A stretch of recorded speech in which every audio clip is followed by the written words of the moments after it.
천주교 신자요. 지금도 가족 전체가 천주교죠.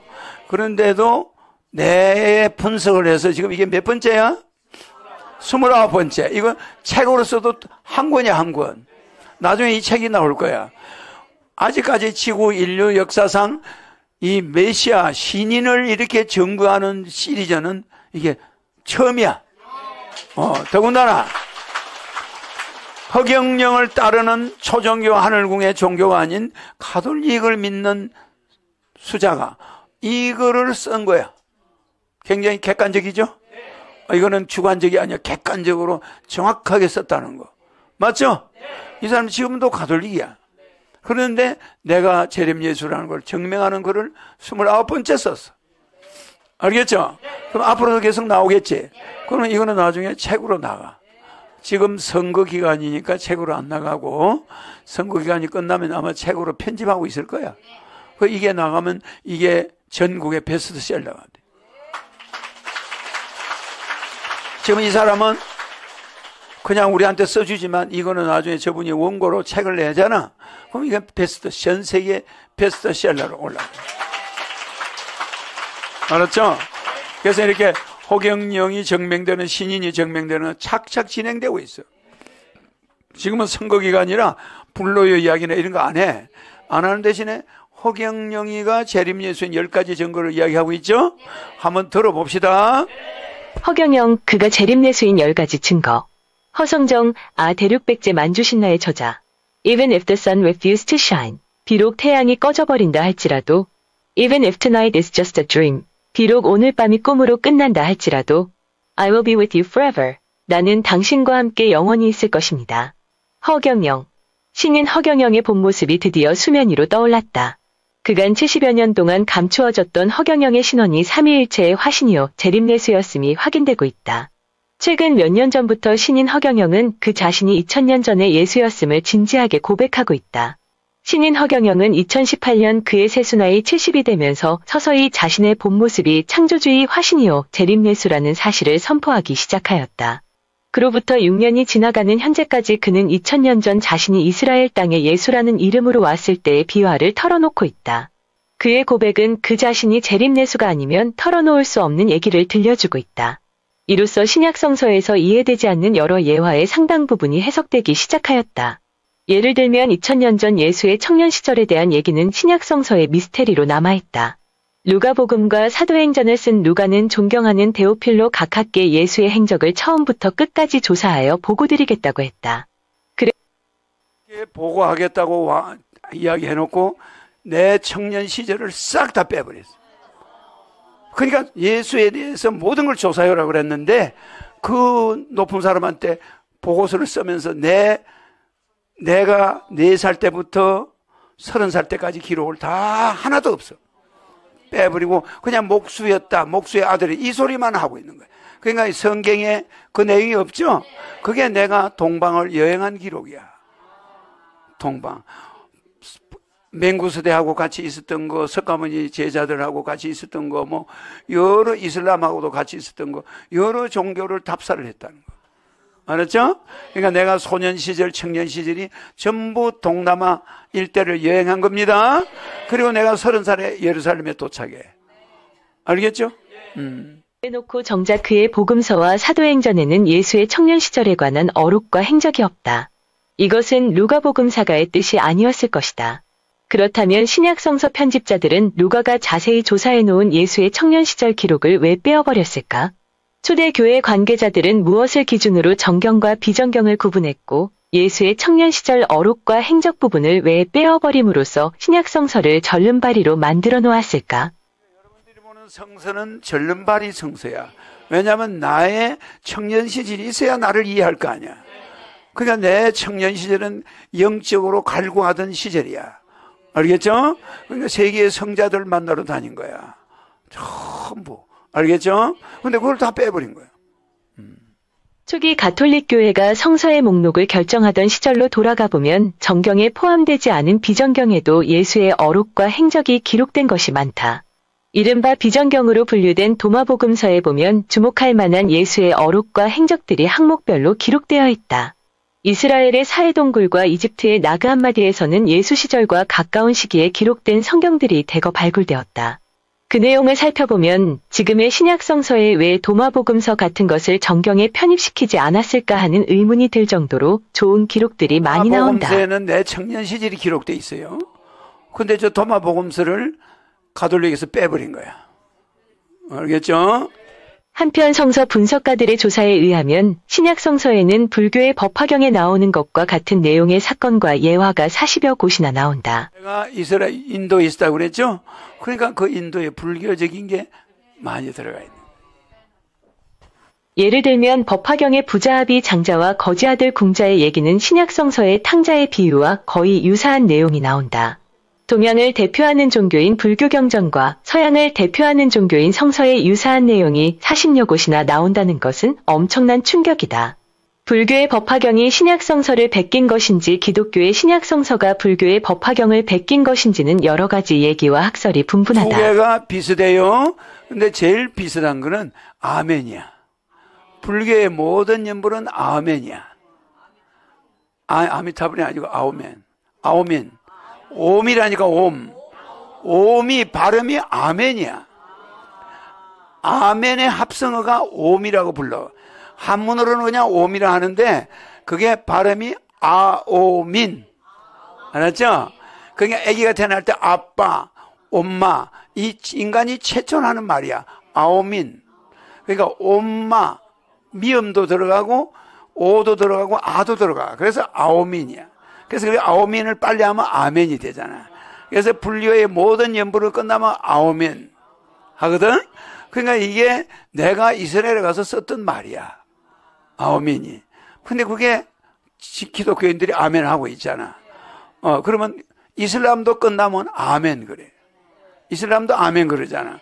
그러니까 이 아오민이 불교에서 나온 용어였어. 기독교 용어가 아니야. 근데 내가 이제 불교에서 좀 있다가 가니까 전부 내 하는 말에 아오민이 나오니까 다 자르는 거지. 알겠죠? 그러니까 불교나 기독교가 내가 와서 다 거기서 섭렵했다는 증거야. 그래서 도마 성경은 빼버려. 도마는 내 청년 시절을 빼버린 거야. 알았죠? 그렇게 하시면 돼. 그래서 불교 연불의 끝이 옴 살바 모짜 어디 사다야 사바 옴 잘해주네 준재 사바 옴 군다리 사바 모든 옴자가 붙으면 모든 연불이 나와. 옴 잘해주네 준재 사바 준재 보살이야. 그래 안 그래? 옴 수리수리 수수리 사바 수리수수리 앞에 옴이 붙어야 돼. 옴마지 반매엄 제일 많이 쓰잖아. 옴마니 반매엄 옴 살바 모짜 어디 사다야 사바. 무슨 말인지 알죠? 그러니까 언제나 옴이 붙지 않으면 옴이 아멘이거든. 아멘이 꼭 끝에 가서 붙어요. 알겠죠?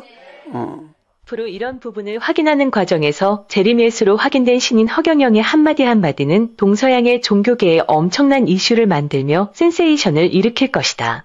사실 예수가 당시의 불교를 몰랐다는 것은 말이 안 된다. 예수는 당대 세계 최고의 엘리트 지성인이었다. 성서에 나타나는 예수를 보라. 성서에 나타나는 예수는 당시의 세계 질서와 정치, 경제, 사회의 모든 사정에 해박한 지식을 가지고 있었다.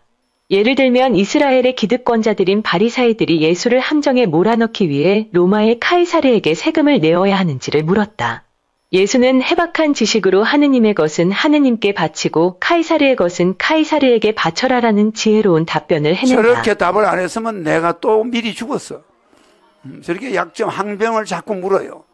그럴 때 아주 저런 표현을 한 거예요. 이 예를 보더라도 예수는 당대 최고의 지성을 갖춘 데 성인이었다.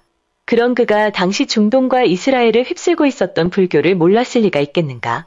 신약 성서에 불교의 예화가 무수히 들어있는 것은 너무나 당연한 일이다. 예수가 북인도와 아랍권 일대의 여러 문서에서 이사, 야소라는 이름으로 나타나는 것은 지당하다. 일설에는 예수가 청년 시절 인도로 유학을 갔다고 하는데 실제로 그럴 가능성도 배제할 수 없다. 인도로 간 정도가 아니야. 파키스탄, 인도 그 주변 국가를 다 두루두루. 알았지? 인도에서 있은 기간이 6년이야. 알겠죠? 성서학자들에 의하면 예수가 썼던 언어는 아람어였다. 아람어는 이스라엘과 북인도에서 동시에 쓰고 있던 당시의 세계 공용어였다. 이스라엘 언어와 인도 언어가 같았단 말이야. 아람어가. 에? 당시에 북인도에서 아람어를 썼던 흔적들은 곳곳에 남아있다. 지금도 북인도에는 아람어로 쓰인 돌기둥이 수없이 남아있다. 또한 이스라엘의 성서 중 다니엘서나 에즈라서는 아람어로 쓰여있다.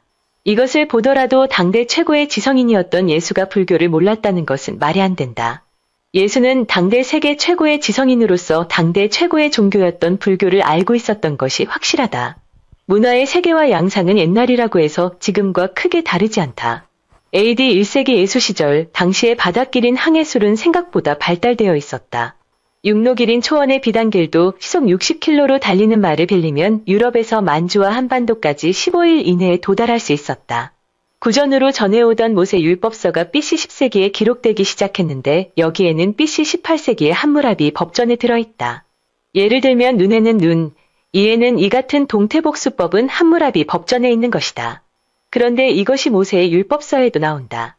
성서의 잠언에도 이집트 등의 지혜문학이 많이 스며들어 있다고 한다. 이것이 문화의 세계화 양상이다. 예수가 당대 최고의 종교였던 불교를 모를 리가 없었고 그래서 예수는 불교의 법화경에 나오는 예화를 가지고 많은 설교를 했던 것도 사실일 것이다. 성서와 불경의 관련성은 불편한 진실이다. 예수의 감추어진 청년 시절에 관한 얘기는 앞으로 재림례수로 확인된 신인 허경영의 강의를 통해 상당 부분 그 진실이 밝혀질 것이다. 앞으로 신인 허경영이 밝히는 흥미진진한 강의가 벌써부터 주목된다. 서론이 너무 길었다. 오늘은 신약성서 속에 감추어진 허경영과 재림예수의 관련성을 알아보자. 허경영은 과연 삼위일체의 신성을 감춘 재림예수인가? 이것이 오늘의 주제이다. 허경영이 재림예수가 아니라면 결코 다음과 같은 얘기는 할 수 없을 것이다. 1. 예수의 예루살렘 숙소를 통해 보는 재림 증거. 성서에 나타나는 예수의 사역지는 예루살렘과 갈릴리아 호수 주변이다. 예수의 예루살렘 사역지의 숙소는 성서에 나타나 있지 않다. 그런데 재림예수 허경영은 그곳이 나자로의 집이었다고 증언한다. 예수의 예루살렘 사역지의 숙소가 밝혀진 것은 중요한 일이다. 성서에 나타나는 나자로의 집은 베단이다. 나자로는 그곳에서 여동생 마르타 및 마리아와 함께 살고 있었다. 예수가 예루살렘에 사역을 갈 때는 늘 나자로의 집에서 기숙을 하였다고 한다. 재림예수 허경영이 밝히는 나라로와 예수의 관계는 친구 관계였다. 예수의 예루살렘 사역지 숙소가 나자로의 집이었다는 것과 나자로가 예수의 친구였다는 것은 성서에 없는 중요한 정보이다. 예수가 그의 기숙지를 베다니로 잡은 것은 돈 때문이었을까? 안전 때문이었을까? 여기에 관한 증언 역시 허경영의 도움을 받아야만 알 수 있다. 예수는 예루살렘 일대에서 선교여행을 다니다가 밤에는 베다니에 있는 나자로의 집으로 돌아왔다. 예루살렘에서 늘 바리사이들과 논쟁을 벌이던 예수는 위험한 예루살렘을 피해 밤에는 베다니에 있는 친구 나자로의 집으로 안전하게 돌아왔던 것이다. 2. 나자로의 부활 사건을 통해 보는 재림 증거. 성서에는 예수가 죽은 나자로를 살리기 위해 베다니로 간 경위가 자세히 설명되어 있지 않다. 그런데 재림례수로 확인된 허경영은 이에 대해 자세한 배경 설명을 하고 있다. 그해 겨울 예수는 봉헌절 축제 때 예루살렘 성전에 와서 군중들을 가르치고 있었다. 예수는 자신이 하느님께서 보낸 성부의 아들이라는 사실을 군중들에게 설파하고 있었다. 이 말을 들은 군중들은 예수가 신성모독을 하고 있다고 말하면서 예수를 체포하려 하였다. 이때 예수는 요르단강 건너편 세례자 요한이 세례를 주던 장소로 사역 장소를 옮겨갔다. 여기에서 예수는 자신의 친구 나자로가 병으로 죽게 되었다는 소식을 들었다. 그런데도 예수는 급히 베다니로 가서 친구이며 스폰서인 나자로를 구해주지 않았다. 시간을 놓친 나자로는 결국 죽고 말았다.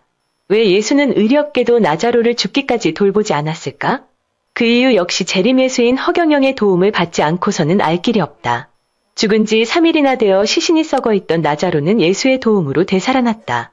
나자로의 부활 사건은 구세사를 절정으로 이끈다. 즉 여기서부터 최후의 만찬과 예수의 십자가 사건이 연결되기 때문이다. 3. 마리아의 향유 사건을 통해 보는 재림 증거. 요한복음에는 나자로와 마르타의 동생 마리아가 부은 향유에 대한 얘기가 나온다. 그 사건의 장소는 베단이다. 재림예수 허경영에 의하면 이 일로 인해 유다를 비롯한 제자들은 큰 소동을 일으켰다고 한다. 마리아가 부은 향유값에 관한 논란과 예수의 장례이기 때문이다. 이 향유 사건은 베드로 등 모든 제자들도 함께 격분하게 만들었다고 한다. 마리아가 예수의 발에 부은 향유값이 너무 큰 금액이었고 낭비적이었기 때문이다. 또 제자들은 예수의 예루살렘 입성이 로마의 압제와 이스라엘 기득권 세력들의 독재를 해결해 줄 시기로 보았다. 그런데 스승 예수는 제자들의 생각과는 달리 자꾸만 죽는다, 장례다 하는 얘기만 했다는 것이다. 아무튼 마리아의 향유 사건은 십자가 아래서 제자들이 예수를 배신하고 도망을 치는 계기를 만들었다고 한다. 이 부분 역시 성서에 나오지 않는 중요한 증언이다. 4. 유다의 배신 동기를 통해 보는 재림 증거. 재림 예수 허경영에 의하면 나자로와 마르타의 동생 마리아가 옥합을 깨뜨려 예수의 발에 향유를 부은 사건은 배신자 가리옷 사람 유다를 자극하여 예수의 십자가 사건을 일으키게 되는 과정을 만들었다고 한다. 역시 성서에는 없는 중요한 얘기다. 유다는 그날 있었던 마리아의 재정 낭비에 대해 제재를 가하지 않는 예수에게 큰 불만을 가졌다고 한다. 유다는 예수가 자신의 발에다 값비싼 향유를 부은 마리아를 책망하지 않고 오히려 자신의 장례를 위해 향유를 부은 것이라며 두둔한 것에 큰 실망감을 가졌다고 한다. 결국 이 사건으로 유다는 예수를 배신하였다. 그날 가장 큰 소리로 마리아의 향유 사건을 따진 자는 베드로였다고 한다. 베드로는 예수께 왜 죽는다는 말씀을 자꾸 하시고 장례 얘기를 하십니까 하면서 대들었다고 한다. 역시 지금의 신약 성서에는 없는 귀중한 증언이다. 5. 최후의 만찬 장소를 통해 보는 재림 증거. 지금까지 예수가 지상에서 마지막 식사를 한 장소, 즉 최후 만찬의 장소는 마르코의 다락방이라고 알려져 있다. 그런데 재림 예수로 확인된 허경영은 이 최후 만찬의 장소가 마르코의 다락방이 아니라 나자로와 마르타와 마리아의 집에서 일어난 일이라고 증언하고 있다. 신약 성서에서 예수의 최후 만찬 장소는 매우 중요하다. 최후 만찬이 있었던 그 집은 배신자 가롯 유다를 대신해 12사도 중 마지막 사도인 마티아를 선출한 곳이고 오순절 성령강림이 있었던 곳이고 AD 48년 예루살렘 사도회의가 있었던 장소이기 때문이다. 봉헌절 축제에 나타난 예수는 자신이 하느님의 아들로 소개한다. 유다 사람들 입장에서는 이것이 엄청난 신성모독죄였다. 위험을 느낀 예수는 몸을 피해 요르단강 건너편으로 간다. 이곳에서 나자로의 죽음을 들은 예수는 베다니로 가서 죽은 지 3일 된 나자로를 살린다. 예수는 과월절 전날 저녁 제자들과 최후 만찬을 하며 빵과 포도주를 먹는다. 그 장소는 베다니에 있는 나자로의 집이었다. 이 증언은 재림례수로 확인된 신인 허경영의 증언이다. 종래에 있어왔던 마르코의 다락방이 예수의 최후 만찬 장소였다는 학설은 폐기되어야 한다. 6. 이스라엘의 헤르몬산과 대한민국의 백두산. 이스라엘에는 우리나라 백두산에 버금가는 헤르몬산이 있다. 해발 2769m인 헤르몬산은 만년설로 뒤덮여 있다. 여기서 녹아내린 물은 갈렐리아 호수로 흘러내리고 요르단강의 근원이 된다. 이 강이 이스라엘 땅의 남단으로 흘러 사해로 내려간다. 1년 내내 눈이 덮여 있어 백발산이라 하여 우리나라 백두산을 연상시킨다. 재림예수 허경영의 증언에 의하면 헤르몬산 북단 지역의 단 지파에 단 마을이 있었다고 한다. 요르단강의 이름도 단군의 단강이라 하니 더욱 흥미진진하다.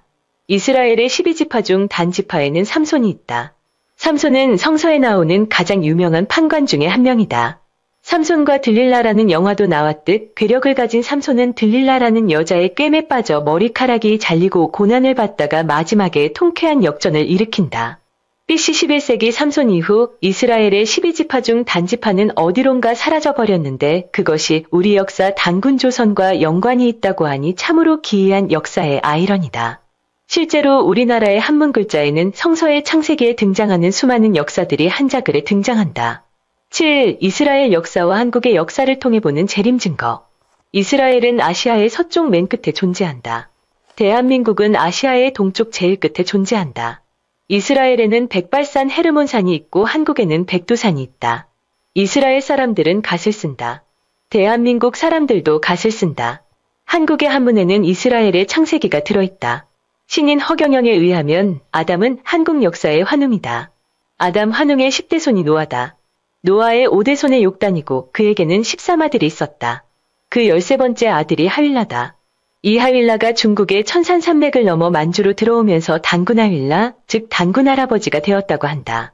삼국유사에 나오는 환국은 에덴 동산에 밝고 환한 나라 환국이었고 노아의 홍수 이후 중앙아시아를 거쳐오면서 대영웅 바투르족이 배달국의 배달족이 되었다. 다시 중국의 천산산맥을 넘어 몽고로 들어오면서 단군하윌라 단군할아버지가 단군조선을 세웠다. 그들은 그들이 살았던 에덴 동산의 환국과 중앙아시아의 대영웅족 바투르의 배달국 문화를 가지고 만주로 들어와 홍산 문화를 만들었다. 환족과 배달족들은 그들의 역사를 한문에다 아로 새겨놓았다. 한문에는 성서의 창세기가 완벽하게 들어있다. 8. 이스라엘의 지형을 통해 보는 재림 증거. 재림 예수 허경영은 2000년 전 이스라엘의 전 지역을 여행하면서 전도 여행을 다닌 장본인이다. 그래서 이스라엘 전역의 지형지물에 관하여 해박한 지식을 갖고 있다. 이스라엘의 사해바다는 이스라엘에만 있는 것이 아니라 이스라엘 주변에 여러 곳이 있다고 한다. 이스라엘 인근 나라에 있는 여러 개의 사해는 규모가 이스라엘의 사해보다 훨씬 큰 곳도 많이 존재한다. 지금의 이스라엘 갈릴리아 호수는 노아의 홍수 때도 헤르몬 산에서 내려오는 담수물이 호수를 꽉 채우고 있었기 때문에 소금 바다가 되지 않았다고 한다. 이런 얘기들은 신약성서 어디에도 없다. 그런다고 한국에서 태어난 허경영이 그곳에 여행을 다니면서 쌓은 지식이 있는 것도 아니다. 2000년 전 이스라엘에서 예수라는 이름으로 존재했던 허경영은 곳곳으로 전도 여행을 다니면서 여러 소금 바다를 경험했다고 털어놓는다. 9. 예수의 직업을 통해서 보는 재림 증거. 재림 예수인 허경영은 예수의 직업이 목수였던 것에 관해서도 말한다. 자신이 담당했던 목수업은 전문직이라 할 것도 없는 하찮은 직업이었다고 말한다. 객관적으로 보았을 때 예수는 정상적으로 아버지의 가업을 30년 동안 이어받았다면 굉장한 목수가 되어 있어야 맞다. 그런데 허경영은 자기가 가진 직업이 전문직이 아닌 잡부에 가깝다는 말을 한다. 이것으로 봐서 예수 허경영은 청년 시절에 어딘가를 다녀와서 목수 일을 제대로 배우지 않았다는 증거가 된다. 사실 예수는 인도와 이슬람권에서 이사 혹은 야소라는 이름으로 전해진다. 이를테면 예수는 청년 시절 인도와 이슬람권을 여행하면서 여러 가지 공부를 했던 것이 틀림없다. 그래서 공생애를 시작할 30세쯤 고향으로 돌아와 아버지가 하던 목수업을 어설프게 이어받았을 것으로 추정된다. 앞으로 밝힐 재림 예수 허경영의 후속 얘기가 흥미롭다. 10. 예수가 받은 모욕을 통해서 보는 재림 증거. 예수가 이스라엘 지배층의 모함을 받아 로마 총독 빌라도에게 잡혀갔을 때 로마 병사들은 예수에게 어떤 모욕을 주었을까? 허경영은 신약성서에 나오는 박해사항보다 더 상세한 증언을 하고 있다. 허경영이 재림 예수가 아니고서는 그렇게 상세히 설명할 수는 없을 것이다. 예수는 온갖 조롱과 희롱과 모욕을 당하셨고 치욕과 수치심을 느꼈다고 한다. 갈대로 예수의 온몸을 때려서 피가 흐르게 하고 임금 옷을 다시 입혀 절을 하며 모욕을 주었고 병사들이 예수의 얼굴에 침과 가래를 뱉어 온몸의 상처에 흘러내리게 하였다고 증언한다. 신약성서에 일부 나오는 채찍질과 조롱은 약과였고 그 잔인함이나 고통의 강도가 상상을 불허할 정도였다고 재림예수 허경영은 증언한다.